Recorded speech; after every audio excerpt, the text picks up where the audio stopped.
High বন্ধুরা, তোমরা সবাই কেমন আছো? আশা করি তোমরা সবাই অনেক ভালো আছো আর আমরাও অনেক ভালো আছি। তো চলে এসেছি আবারো একটা ধামাকাদার ভিডিও নিয়ে গাইস। আর এটা কিন্তু এটা ভাবতে হবে, এটা আমরা মানে খুব এক্সাইটেড। কেন? তার কারণ এটা আমাদের পুরো একটা সাবস্ক্রাইবের একটা ভিডিও নিয়ে গাইস চলে এসেছে। আমাদের একটা সাবস্ক্রাইব যে আমাদেরকে রিকোয়েস্ট করেছে যে আবু তাহর একটা ভিডিও করো, তো ফাইনালি আজকে তার কথা রাখতে চলে এসেছে সে আবু তাহর একটা ফেমাস একটা ওয়াজ নিয়ে গাইস। আজকে আমরা চলে এসেছি। আমরা কি বলতো মানে আমরা এটা ভাবতাম আগে যে সত্যি আমাদেরকে কবে মানুষ এত ভালোবাসবে।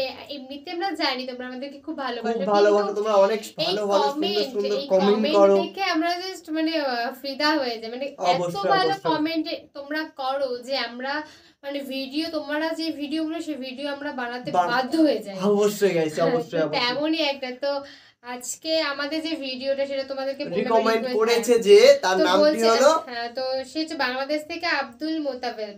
আচ্ছা, তো তোমাকে একদম থ্যাংক ইউ যে তোমাকে অনেক অনেক অনেক অনেক অনেক ধন্যবাদ জানাই আমাদের এত সুন্দর একটা কমেন্ট কর, মানে অনেক ভালো কমেন্ট করেছে। টোটালি কমেন্টটা আমরা এখন রিপ্লাইটা দিলাম না, অবশ্যই দেবো তোমাদের কমেন্ট, তোমাকে তো রিপ্লাই দিয়েছি অবশ্যই। অ্যাকচুয়ালি সে কেন বলেছে যে এরকম একটা ভিডিও তোমরা, তার মানে তার আমাদের ভিডিওতে ভীষণ পছন্দ হয় এবং সে হয়তো বা সবাইকে সাজেস্ট করে আমাদের ভিডিও দেখার জন্য। অবশ্যই তার জন্যই অবশ্যই। তো এখনো পর্যন্ত যারা যারা চ্যানেলকে সাবস্ক্রাইব করোনি প্লিজ গাইস সাবস্ক্রাইব করে দাও, আর যারা সাবস্ক্রাইব গাইস করেছো তাদেরকে অসংখ্য ধন্যবাদ। তো চলো গাইস আজকে তারই মনের মতন একটা ভিডিও নিয়ে চলে এসেছি। তো চলো আগে টাইটেলটি আগে দেখে নেওয়া যাক।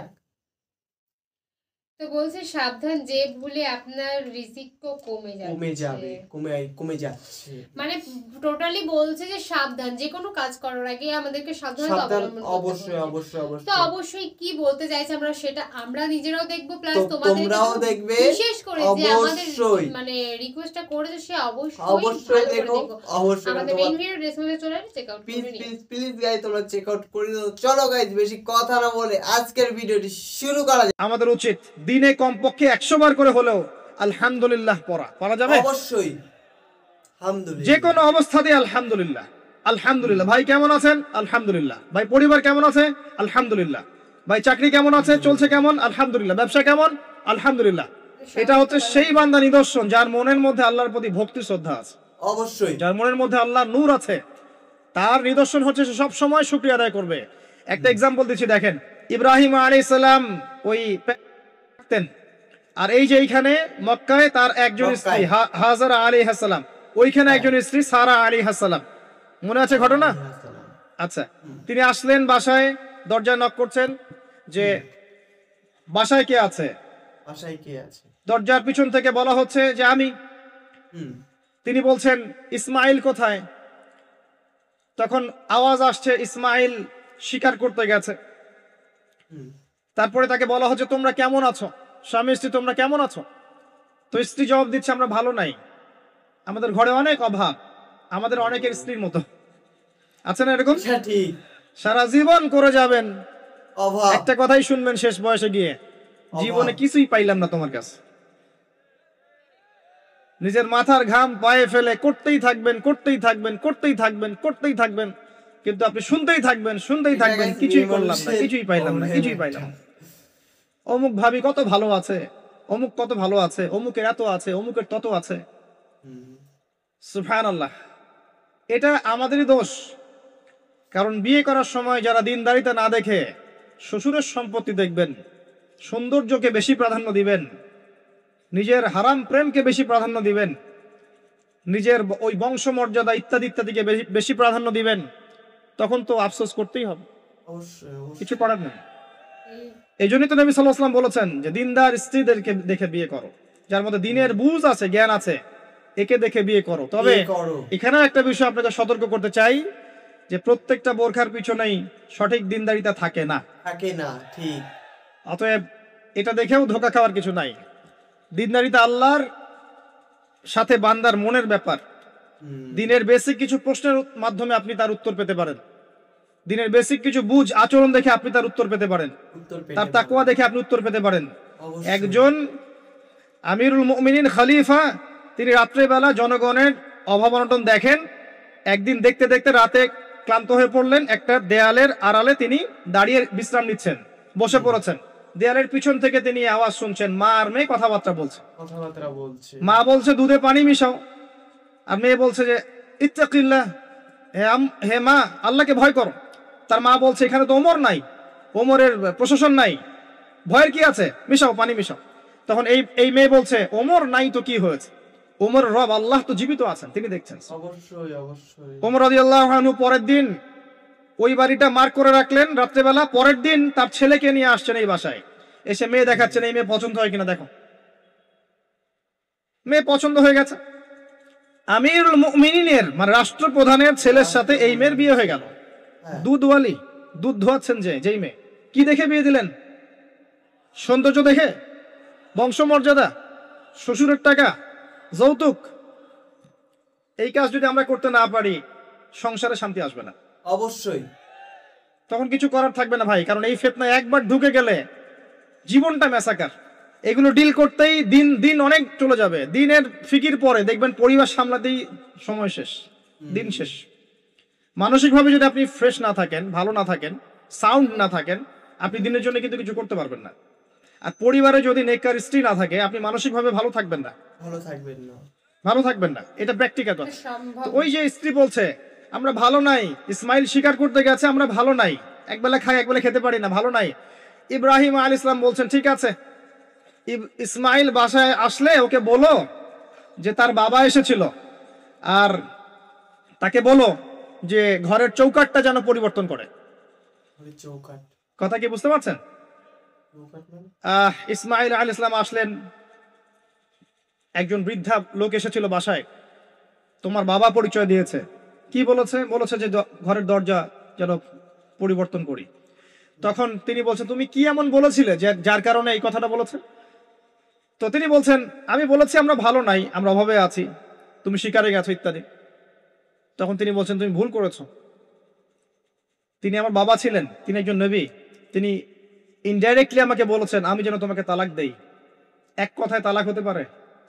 দিনদারিতা না থাকলে তালাক দেয়া যায়। যদি ধৈর্য ধরতে ধরতে ধরতে ধরতে আপনি অতিষ্ঠ হয়ে যান, দিনের ব্যাপারে আর কম্প্রোমাইজ করতে পারেন না, সেই ক্ষেত্রে তালাক একটা অপশন আছে। এটা খারাপ নয়, যদিও এটা মন্দের ভালো একটা অপশন, কিন্তু সবর করতে উৎসাহিত করা হয়েছে। সবর করতে করতে করতে করতে যদি ভিতরটা পরিবর্তন না হয়, এরকম আল্লাহর প্রতি অকৃতজ্ঞ মানুষকে নিয়ে আপনি সারা জীবন চলতে পারবেন না। এটা ঠিক। দিনের পথে চলতে গিয়ে যারা প্রতিবন্ধকতা স্বীকার করে, তাদেরকে নিয়ে আপনি আল্লাহর পথে দাওয়াত এবং মুজাহাদার মেহনত করতে পারবেন না। এই জায়গায় গিয়ে অনেক সময় এক্সট্রিম ডিসিশন নিতে হতে পারে। এটা ইসলাম কিন্তু অপশন রেখেছে আপনার জন্য, আমি উৎসাহিত করছি না, অপশন রেখেছে। এরপরে আবার তিনি আসলেন অনেক বছর পর, এসে আবার নক করলেন যে আসসালামু আলাইকুম। ওয়ালাইকুম সালাম। ইসমাইল কোথায়? শিকার করতে গেছে। তোমরা কেমন আছো? আলহামদুলিল্লাহ আমরা অনেক ভালো আছি। ঠিক আছে, ইসমাইল বাসায় আসলে তাকে বলো ঘরের চৌকাটটা যেন যত্ন করে আদর করে মহব্বত করে রাখে। কথা বুঝতে পারছেন? এবার ইসমাইল আলাইহিস সালাম আসলেন বাসায়, তার স্ত্রী জিজ্ঞাসা করছে, একজন বৃদ্ধা এসেছিলেন, তোমার বাবা পরিচয় দিয়েছেন, কি বলেছে? বলেছে আমি যেন ঘরের চৌকাটটা তুমি যেন অটুট রাখো, বহাল রাখো। তুমি কি বলেছো? আমি বলেছি আমরা অনেক ভালো আছি। তখন তিনি বলছেন আমার বাবা তোমাকে অনেক পছন্দ করেছেন এবং তোমাকে নিয়ে আমাকে সংসার করতে বলেছে। এই হলো অবস্থা। শুকরিয়া আদায় যারা করতে পারবে না, তাদেরকে নিয়ে চলা মুশকিল, ঠিক। লোকমান হাকিম যাকে প্রজ্ঞা দেয়া হয়েছে, তাকেও আল্লাহ পাক আদেশ করছেন তুমি আল্লাহর শুকরিয়া আদায় করো। যে ব্যক্তি আল্লাহর শুকরিয়া আদায় করে, কৃতজ্ঞতা প্রকাশ করে, যে কোনো হালতেই বলতে পারে আল্লাহ আলহামদুলিল্লাহ আমি ভালো আছি। এবং আল্লাহ রাসূল সাল্লাল্লাহু আলাইহি ওয়াসাল্লাম বলেছেন কখনো উঁচু স্তরের লোকদের দিকে তাকাবে না। যার উঁচু বাড়ি আছে, তোমার চেয়ে উঁচু বাড়ি আছে, তোমার চেয়ে বড় গাড়ি আছে, তোমার চেয়ে বেশি টাকা আর্ন করে, ওদের দিকে দেখবে না, ওদের দিকে চোখ দিও না। বরং তোমার চেয়ে নিচে যারা আছে, দরিদ্র যারা, তোমার চেয়ে যারা দরিদ্র, ওদের দিকে তাকাও। তাহলে তুমি আল্লাহর নিয়ামতের শুকরিয়া আদায় করতে পারবে ইনশাআল্লাহ। অবশ্যই। আমরা যদি হসপিটালে যাই, শুকরিয়া আদায় করতে পারবো না? যে যে হাজার হাজার মানুষ শুয়ে আছে, কারো ক্যান্সার, কারো ডায়াবেটিস, কারো অমুক, কারো তমুক, কারো অ্যাক্সিডেন্ট, কারো এইটা সেইটা, কারো ব্রেন টিউমার, কারো হার্টের সমস্যা, কত সমস্যা। কেউ হাঁটতে পারে না, কেউ বসতে পারে না, কেউ শুইতে পারে না, কেউ শুইলে ঘুমাতে পারে না। আমরা ভালো আছি না? আলহামদুলিল্লাহ, কৃতজ্ঞতা। যখন আপনি আপনার চেয়ে বিপন্ন কোনো মানুষকে দেখবেন, দেখে যদি এই দোয়াটা পড়েন, আলহামদুলিল্লাহিল্লাযী আফানি মিম্মা ইবতালাকা বিহি ওয়া ফাদ্দালানি আলা কাসীরিন মিম্মান খালাকা তাফদীলা। আল্লাহর শুকরিয়া আদায় করছি যে আল্লাহ তোমাকে যে বিষয় দিয়ে পরীক্ষা করেছেন আমাকে তার থেকে নিরাপদ রেখেছেন, এবং হাজার মানুষের চাইতে আল্লাহ পাক আমাকে উত্তম জায়গায় রেখেছেন, ভালো রেখেছেন। এই দোয়াটা যে ব্যক্তি পড়বে ওই বিপদ তাকে স্পর্শ করবে না ইনশাআল্লাহ। এভাবে আপনি আল্লাহর শুকরিয়া আদায় করতে পারেন। আর আল্লাহ পাকের শুকরিয়া আদায় করার সবচাইতে বড় নিদর্শন হচ্ছে আপনি আল্লাহর আদেশ নিষেধ মেনে চলছেন কিনা। যে ব্যক্তি আল্লাহর আদেশ এবং নিষেধকে মেনে চলছে এ ব্যক্তি প্রকৃতপক্ষে আল্লাহ শুকরিয়া আদায় করছে, তাই নয় কি? খালি মুখে যদি বলি আমি আল্লাহ শুকরিয়া আদায় করি, নামাজ নাই, সওম নাই, যাকাত নাই, কিচ্ছু নাই, মুখে মুখে বলছি আমি আল্লাহকে অনেক ভালোবাসি, এই ভালোবাসার দাম আছে? আল্লাহ পাক কি বলেছেন যে তোমরা যদি আল্লাহর ভালোবাসা পেতে চাও, কুল ইন কুনতুম তুহিব্বুনাল্লাহ ফাত্তাবিউনি, আমার অনুসরণ করো। কার অনুসরণ? মুহাম্মদ সাল্লাল্লাহু আলাইহি ওয়াসাল্লামের অনুসরণ করো, তার সুন্নাহ মাফিক জীবন করো। ইনশাআল্লাহ আল্লাহ পাক তোমাদেরকে মাফ করে দিবেন, আল্লাহও তোমাদেরকে ভালোবাসবেন ইনশাআল্লাহ। লুকমান আলাইহিস সালামকে আমি আলাইহিস সালাম বলছি এই অর্থে তার উপর শান্তি বর্ষিত হোক, এই অর্থে বলছি। এরপর পরের আয়াতে লুকমান আলাইহিস সালাম, লুকমান হাকিম, তিনি বলছেন ওয়াইজ ক্বালা লুকমান লিবনিহি, তার সাথে তার সন্তানের একটা কনভারসেশন হচ্ছে। এটা ভালো করে শোনেন, তার সাথে তার সন্তানের একটা কনভারসেশন হচ্ছে। তিনি তার সন্তানকে কিছু নসিহত করছেন, ওয়াজ করছেন, যেই নসিহতগুলো আল্লাহ পাকের কাছে এত ভালো লেগেছে আল্লাহ পাক কুরআনুল কারীমের মতো কিতাবে সেটাকে নিয়ে এসেছেন। কিয়ামত পর্যন্ত এটা থাকবে ইনশাআল্লাহ। কিয়ামত পর্যন্ত একজন বাবা একজন ছেলের এই কনভারসেশন থাকবে ইনশাআল্লাহ। আমরা তো মনে করি সন্তানকে মানুষ করবে তার মা, এখানে আমরা দেখছি সন্তানকে নসিহত করছেন তার বাবা। আমরা ইউসুফ আলাইহিস সালামের ক্ষেত্রেও সেটাই দেখেছি যে সন্তানকে নসিহত করছেন তার বাবা। আমরা কোরআন ঘাটলে দেখি যে বাবা সন্তানকে নসিহত করেন, মা নসিহত কম করেন। জি, ইব্রাহিম আলাইহিস সালাম কথা বলছেন তার সন্তানের সাথে, ইউসুফ আলাইহিস সালামের সাথে তার বাবা কথা বলছেন, লুকমান আলাইহিস সালামের সাথে তার সন্তান কথোপকথন হচ্ছে। তাহলে কোরআন দেখাচ্ছে বাপ কা বেটা, বাপ যেমন সন্তান তেমন। বাপ হবে সন্তানের রিয়েল গার্ডিয়ান, মা তাকে মানুষ করবে, ইলম প্রজ্ঞা বাস্তবতা শেখাবে কে? বাবা। আর আমাদের বাবারা এখন মানি মেকিং মেশিন, তারা খালি টাকা আর্ন করার মেশিন। সকাল 10টায় বেরাবে, আবার রাত 10টায় আসবে। সন্তানের সাথে বাবার কোনো মিল মহব্বত নাই, দেখাশোনাই নাই। এটা ঠিক নয়। সন্তানকে মানুষ করতে হবে বাবাকে, তাকে প্যারেন্টিং শেখাতে হবে। আমাদের বাবাদেরকে প্যারেন্টিং শেখাতে হবে, মাদেরকেও শেখাতে হবে। আসেন আমরা এখান থেকে দেখব কিভাবে তিনি তার সন্তানকে নসিহত করছেন। এই নসিহত শুধু সন্তানের জন্য নয়, প্রত্যেকটা মানুষের জন্যই। আমরা এই নসিহতগুলোর মধ্য দিয়ে আমাদের লেকচারের ইতি টানবো ইনশাআল্লাহ তাআলা। আসুন, ওয়াইজ ক্বালা লুকমান লিবনিহি, যখন লুকমান হাকিম তার সন্তানকে বলেছিলেন, কি বলেছেন? ইয়া বুনাই, আদর করে বলছেন, হে আমার সন্তান, বাবা শুনো, লা তুশরিক বিল্লাহ। প্রথম নসিহত কি? আল্লাহর সাথে শিরিক করো না। লা তুশরিক বিল্লাহ, আল্লাহর সাথে শিরিক করো না। আমরা আমাদের সন্তানকে প্রথম কি শিখাই? Humpty Dumpty sat on a wall. আমরা শিখাই Jack and Jill went up the hill. আমরাও শিখেছি। জ্যাক একটা ছেলের নাম, জিল একটা মেয়ের নাম, ওয়েন্ট আপ দ্য হিল আপনাদের পাহাড়ে চলে গেল, বান্দরবনের পাহাড়ের কোনায় চলে গেল একটা ছেলে একটা মেয়ে।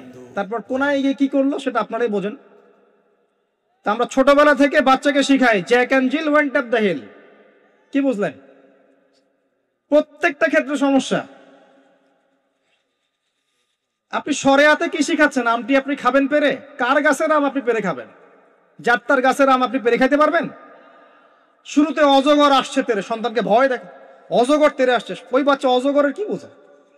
শরিয়তে অজগর আসছে তেরে, ভয়, আগে ভয় শেখানো হচ্ছে।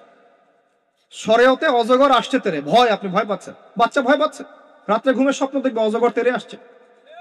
হ্যাঁ, আপনি বাচ্চার সাথে যে কথোপকথনগুলো করবেন রাত্রে সেগুলো সে স্বপ্ন দেখতে পারে। শরিয়াতে আপনি শেখাচ্ছেন আমটি খাবো পরে, কার গাছের আম পেরে খাবে? গাছ কি আপনার? যাত্রার গাছের আম পেরে খাবে? সে চুরি করা শিখলো সে। এই তো হচ্ছে এখানে শাব্দিকভাবে পরিবর্তন না আনতে পারলে, নৈতিকতা না ঢুকাতে পারলে সমস্যা তো। আর কালচার এভাবেই চলছে কেন? কেউ এগুলো মাথা ঘামায় না কেন? সুবহানাল্লাহ, বই পুস্তক এখন টোটালি চেঞ্জ হয়ে যায়, দিন দিন চেঞ্জ হচ্ছে। দেখবেন আগে আমরা অনেকগুলো নজরুলের কবিতা পড়তাম, কবিতা নাই, আস্তে আস্তে আস্তে আস্তে ভ্যানিশ। ঠিক, একটা ভিতর থেকে একটা আদর্শ আপনাকে ইনজেক্ট করা হচ্ছে, কোন আদর্শ সেটা আপনি খুঁজে বের করেন, এবং যে আদর্শটা রাখা উচিত সেটাকে আস্তে আস্তে মাইনাস করা হচ্ছে, কোনটা সেটা আপনি ভাবেন। সন্তানকে বাবা শেখাচ্ছে ইয়া বুনাই লা তুশরিক বিল্লাহ। কোন পরিবারে এই লুকমান আলাইহিস সালামের মতো পিতা সন্তানকে শেখায় ছোটবেলায়, বাবা আল্লাহর সাথে শিরিক করো না। এটা একটা জায়গায় সম্ভব যারা ইসলামিক লাইনে পড়াশোনা করছেন, মাদ্রাসায় পড়াশোনা করছেন, তাদের কাছে সম্ভব। আর এখানে আমরা এমন হয়ে তাকাই এদের দিকে যে এরা সমাজের সবচেয়ে নোংরা কিট নাকি, নাউযুবিল্লাহ। তো দেখেন আমরা আরো শেখাই, বাবা তোমাকে বড় হতে হবে, নিজের পায়ে দাঁড়াতে হবে, বৃদ্ধ বয়সে বাবাকে দেখতে হবে, মাকে দেখতে হবে, প্রতিষ্ঠিত হতে হবে। আগে আমরা বাচ্চাদেরকে এগুলো শেখাই। আর লুকমান হাকিম তার সন্তানকে শেখাচ্ছেন প্যারেন্টিং। দেখেন ইসলামিক প্যারেন্টিং, যে প্যারেন্টিংটা আল্লাহ পাক কবুল করেছেন, কোরআনে নাজিল করেছেন, কিয়ামত পর্যন্ত থাকবে ইনশাআল্লাহ। বাবা আল্লাহর সাথে শিরিক করো না, আগে সন্তানকে শেখান শিরিক কি জিনিস, তাওহীদ কি জিনিস। তখন বাবা সন্তান প্রশ্ন করবে বাবা শিরিক কি, তখন আপনি আস্তে আস্তে ওর বুঝ অনুযায়ী ওকে বলবেন। ওর বয়স যদি 5 বছর হয় একটা কথা বলবেন, 10 বছর হলে আরো বেশি বোঝাবেন, 15 হলে আরো বেশি বোঝাবেন, যখন ম্যাচুরিটি যেমন তেমনি বোঝাবেন। অবশ্যই যদি ম্যাচুরিটি হয়ে যায় আপনি বোঝাবেন যে বাবা শোনো শিরিক মোটামুটি 3 রকম হয়ে থাকে। মানুষ কথায় শিরিক করে, কাজে শিরিক করে, এবং মানুষ বিশ্বাসে শিরিক করে। যেমন কেউ যদি মনে করে বাবা যে আল্লাহ বলতে কেউ নাই তাহলে শিরক হবে। কেউ যদি মনে করে সৃষ্টিকর্তা আল্লাহ নয় অন্য কেউ তাহলে শিরক হবে। কেউ যদি মনে করে যে আল্লাহর পাশাপাশি আরো সৃষ্টিকর্তা আছে তাহলে শিরক হবে। সন্তান বুঝবে না, একটা স্কুলের বাচ্চা বুঝবে না, ক্লাস 9-10 এর বাচ্চা বুঝবে না, কলেজের বাচ্চা বুঝবে না, একদম ছোট বাচ্চা কিছুই বোঝে না, ওকে বোঝানো যায় না আল্লাহ তোমাকে সৃষ্টি করেছেন, আল্লাহ ছাড়া কেউ নাই সৃষ্টিকর্তা। আল্লাহ তোমাকে সৃষ্টি করেছেন হয়তো বুঝবে না, আল্লাহ তোমাকে বানিয়েছেন ও বুঝবে না। আল্লাহ তোমাকে বানিয়েছেন, এই দেখো বাবা বাড়িটা আমরা বানিয়েছি, তোমার বাড়ি আমাদের বাড়ি আমরা বানিয়েছি, ও বুঝবে না। আল্লাহ তোমাকে বানিয়েছেন, তুমি মায়ের পেটে ছিলে, সেখান থেকে আল্লাহ তোমাকে দুনিয়ায় নিয়ে এসেছেন, বুঝবে না। বাচ্চাদের একটা ফিলোসফি থাকে, বাচ্চারা অনেক কিছু বোঝে, জানেন বাচ্চারা অনেক কিছু বোঝে। একটা বাচ্চাকে আপনি বলেন প্যান্টটা খোলো তো, ও খুলবে না জীবনেও। একটা বাচ্চাকে বলেন এই তোমার প্যান্টটা খোলো দেখি তুমি মুসলমানি করেছো কিনা, আমরা মজা করি না ছোটবেলায়, বাচ্চারা খুলতে চায় না, কারণ এই যে লজ্জাশীলতা আল্লাহ পাক দিয়ে তাকে পৃথিবীতে পাঠিয়েছেন। বাচ্চাদের ফিলোসফি আছে, এটা নিয়ে যারা বাচ্চাদেরকে নিয়ে পড়াশোনা করে, আপনার কোর্স করায়, ট্রেনিং দেয়, তাদেরকে জিজ্ঞাসা করেন। বাচ্চাদের সাথে শুদ্ধ ভাষায় কথা বলতে বলা হয়, বাচ্চাদের সাথে শুদ্ধ ভাষায় কথা বলতে বলা হয় যাতে ওরা শুদ্ধ ভাষা শেখে। বাচ্চাদের সাথে বাচ্চাদের মতো আচরণ করতে নিষেধ করা হয় এখন, তাদের সাথে ম্যাচিউর আচরণ করতে উৎসাহিত করা হয়, তারা শিখবে বাস্তবতা কি জিনিস। বাচ্চাদেরকে বেশি বেশি খেলাধুলা করতে উৎসাহিত করা হয়, খেলার মধ্য দিয়ে নেতৃত্ব দেওয়ার গুণাবলী অর্জন হয়।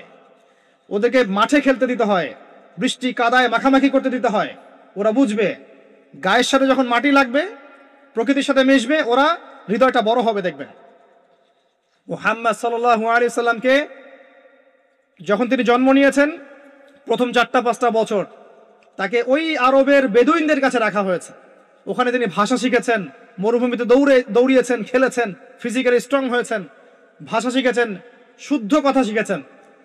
এরপরে হৃষ্টপৃষ্ট হয়ে তারপর মায়ের কাছে ফেরত দেওয়া হয়েছে। এখনকার জেনারেশনে বাচ্চাগুলোকে দেখেন কিভাবে বড় হয়ে ওঠে। আসেন, অনেক লম্বা হয়ে যাবে, আগে পয়েন্টে চলে আসেন। বাচ্চাকে বোঝানো যায় না যে এর বয়স হিসাবে আপনি বুঝাবেন যে কেউ যদি মনে করে যে বাবা আল্লাহর পাশাপাশি অন্য কোনো সৃষ্টিকর্তা আছে যে তোমাকে বানিয়েছে, তাহলে শিরক হয়ে যাবে। আর শিরকটা হচ্ছে এমন একটা পাপ। শিরকটা কি আব্বু জিজ্ঞাসা করবে, বাবা শিরক এমন একটা পাপের নাম যেই পাপটা আল্লাহ পছন্দ করেন না। এটা একটা খারাপ জিনিস, পাপ হয়তো বুঝবে না। শিরক একটা কি জিনিস? খারাপ জিনিস। শিরক খারাপ। তোমাকে আমি আদর করছি আব্বু, এটা ভালো না। তো বন্ধুরা আমাদের ভিডিওটি তোমাদের কেমন লাগলো গাইস অবশ্যই তোমরা কমেন্টে জানাও, কারণ তোমাদের রিকমেন্ডের ভিডিও আমরা করছি। আর ভিডিওটা কিন্তু সত্যি অসাধারণ, মানে কথাগুলো যা আবু তাহার সত্যি আবু তাহার কথাগুলো মানে কথাগুলো টোটালি একটা সব কথাই লজিকের উপরে থাকে, লজিক ছাড়া কোনো কথা বলে না। একটা বাচ্চাকে কতটুকু শেখানো উচিত, কি শেখানো উচিত কি না শেখানো উচিত, সমস্ত সবকিছু আবু তাহার এই ভিডিওর মাধ্যমে বলে দিয়েছে। তুমি একটা বাচ্চাকে এইভাবে শিক্ষা দাও, এইভাবে শিক্ষা দিলে সে ঠিক একটা মানুষে পরিণত হবে।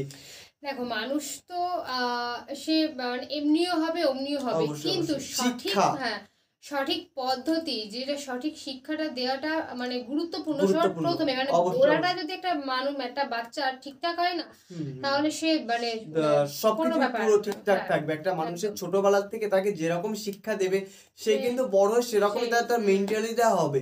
তুমি একটা মানুষকে শিক্ষা দাও ছোটবেলাতে যে একে মারতে হবে ওকে মারতে হবে, সে কিন্তু বড় হয়ে সেম ওইরকমই করবে। মানে তুমি যতই চেষ্টা করো না কেন বড় হয়ে যে তাকে অন্য পথে নিয়ে যেতে কিন্তু পারবে না। অবশ্যই অবশ্যই অবশ্যই। তো অবশ্যই কমেন্ট সেকশনে জানাও ভিডিওটা ঠিক কেমন লাগলো তোমাদের। যদি ভালো লেগে থাকে তবে অবশ্যই লাইক কমেন্ট শেয়ার অবশ্যই করো। আর প্লিজ প্লিজ প্লিজ গাইস তোমরা কমেন্ট করো যে তোমাদের কোন হুজুরের ওয়াজ মানে ওয়াজ চাই, এটা অবশ্যই তোমরা কমেন্ট করো। তো সেই হুজুরের ওয়াজ নিয়ে আমরা চলে আসবো তোমাদের রিকমেন্ডে, তোমাদের ধামাকাদার কমেন্টে। আর গাইস একটা কথা হলো, তোমরা এত সুন্দর সুন্দর কমেন্ট করছো তার জন্য অসংখ্য ধন্যবাদ তোমাদেরকে, যে এত সুন্দর সুন্দর কমেন্ট করার জন্য। আর এরকম শুধু কমেন্ট করার জন্য কি, এরকম কমেন্ট তোমরা করতে থাকো, অবশ্যই অবশ্যই অবশ্যই অবশ্যই তোমাদের জন্য ভিডিও বানানোর দায়িত্ব আমাদের। হ্যাঁ তোমরা অবশ্যই কমেন্টে জানিয়ে যাও নেক্সট ভিডিও তোমরা কি দেখতে চাও, তো সেরকম ধরনের ভিডিও নিয়ে আমরা চলে আসবো। তো চলো গাইস নতুন কোনো ধামাকাদার ভিডিওতে গাইস তোমাদের সাথে আবার দেখা হবে। আজকের মতন এখানেই টাটা।